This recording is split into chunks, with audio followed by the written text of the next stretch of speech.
everybody. My name's Tony Minnick. I work as the Urban Farm Manager for Columbia Center for Urban Agriculture, and we're here again at the Agriculture Park for Columbia. We're standing out here in front of our Clemson spineless okra crop I'm about to get into harvesting today. And we announced last week we were going to do an Ask a Farmer or Ask a Gardener type series coming up to answer all of your garden and farm questions we can help you with. So today is that first day we'll be doing some of those question fielding. So if you have any questions along the way you want to submit, Tamara's doing some filming here and could share those questions with me, and then a few people have already sent in a couple questions that I'll be trying to answer best I can. Awesome. Okay, so if somebody wants to grow potatoes or onions in a container garden, is that possible? And what's the best way to do that?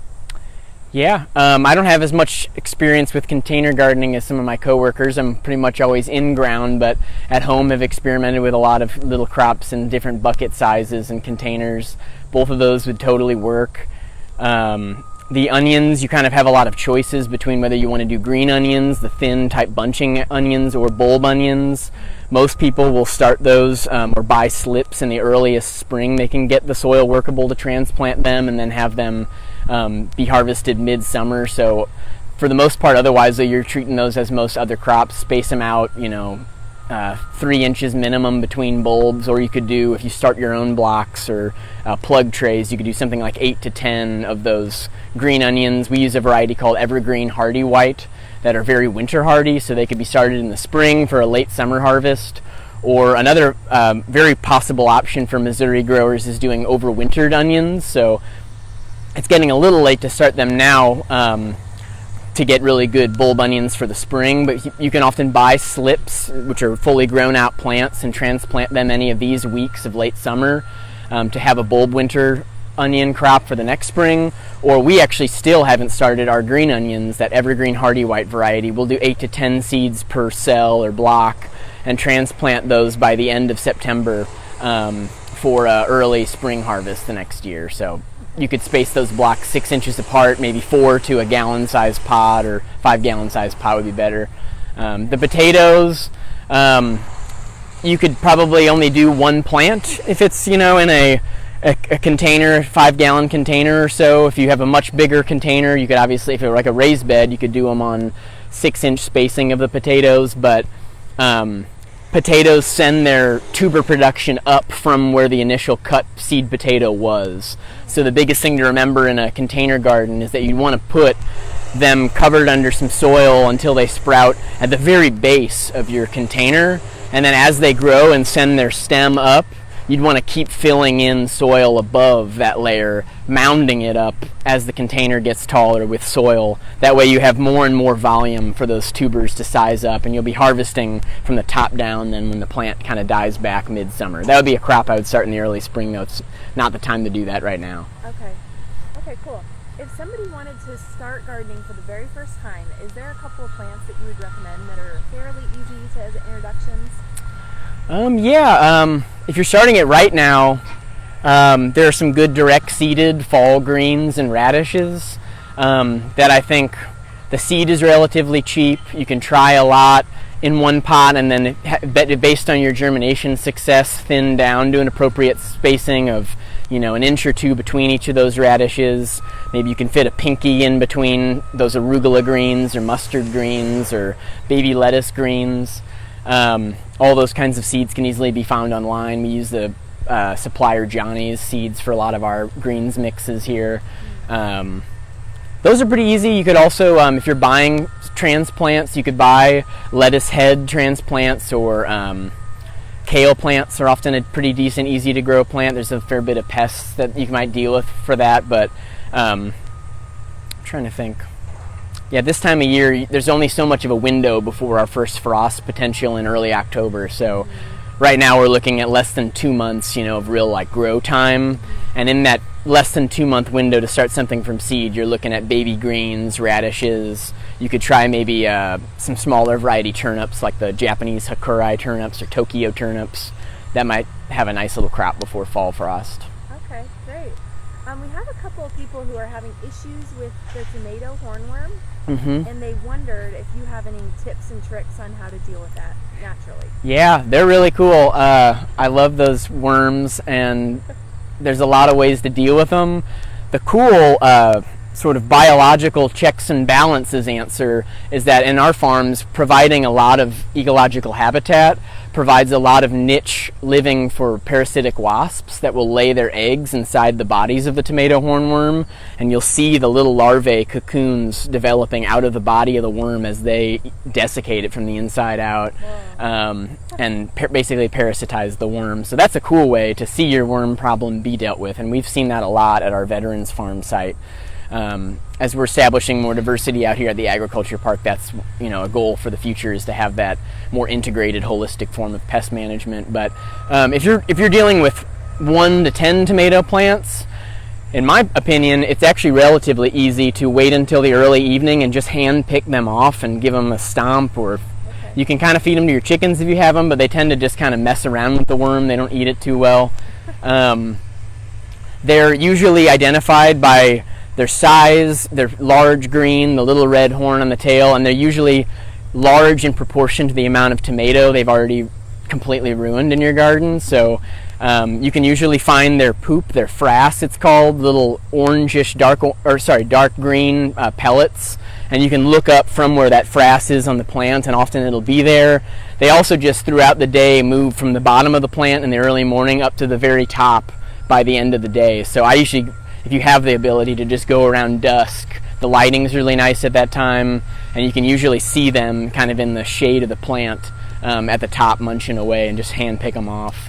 If you get to the point where that's not doing it, a popular spray using a squirt bottle diluted or a backpack sprayer if you have a larger crop is to use the product Dipel Pro, or BT is the acronym for Bacillus thuringiensis, which is a bacterium they've used to target different types of worm killing. So usually we'll just spray that onto the foliage of plants that are being hit hard by worms, and that's something that as soon as it is ingested by the worm on the surface of the leaf, they stop eating and will die shortly after that. So that's a really good product if you're kind of looking to take the next step. Sure, and that's completely natural, right? Mm-hmm. Okay. So that's just a naturally derived bacterium, and you would just dilute that bacterium in water, and so it's a natural bio-pesticide. Okay, awesome. Okay, so we have a couple people that are having issues with things getting their brassicas, their cabbage and things like that. What are a couple of easy things they can do to prevent those? Yeah. Certainly with all these things growing organically, it begins in the soil, and you're looking to, for next year, better correct any mineral imbalances, affect the pH, whether lowering it with some sulfur or increasing it with some lime. Trying to get some of your macronutrients in the right ratios, which sometimes only a soil test can help you with. But you're going to eventually end up with some pests if things are out of whack in that regard. So as we've been starting this farm, we depend on a lot of physical barriers. So behind this okra crop is the product insect netting. This is by a brand named ProtectNet, but you could use tulle fabric that you use in like a wedding veil as a netting over your hoops to cover your garden. And that's just to physically keep bugs like the cabbage worm moth, which lays eggs to produce those small green worms that'll eat a lot of your brassicas. It'll keep, to some degree, some of the harlequin beetles, those orange, cool southwest pattern type beetles that are in the stink bug family. They eat with their proboscis, and if you do get that infestation, we'll often hand pick those off. There's more intense pesticides that are allowed organically, but we usually can target the adults before they start laying too many eggs and do a lot of removal that way. But yeah, once you kind of have the physical barrier either not in place or they got into it because a cat scratched a hole in your netting and you lost control that way, BT again, the Dipel Pro product, is good for your cabbage worms, army worms. They often attack the newest tender growth at the central crown of your brassicas, whether it's a collard or a kale or whatever.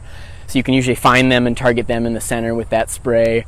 There are products on the market like Pyganic and Spinosad that people will spray to target the young larvae or pupa stage for harlequin beetles and other sap-sucking beetles. But again, it's a neurotoxin that isn't good for humans to get on their skin or ingest, and I would prefer not using that.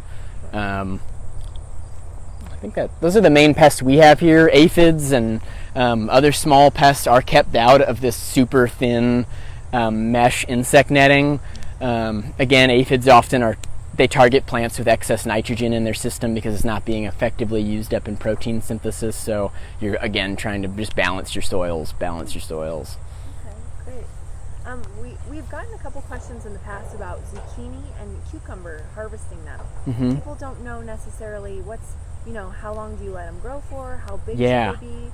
That's a good question. I've definitely heard the joke of like, this is the time of year where everybody in the Midwest starts locking their car doors to keep people from unloading baseball bat zucchinis as some form of charity in the neighborhood. So you want to know that right size. It depends on the variety though you're growing. So really, if you have the seed packet or you wrote down your variety, you should kind of look up on the catalog to see what they display the produce as. That's a good indicator of what you're going to be looking for.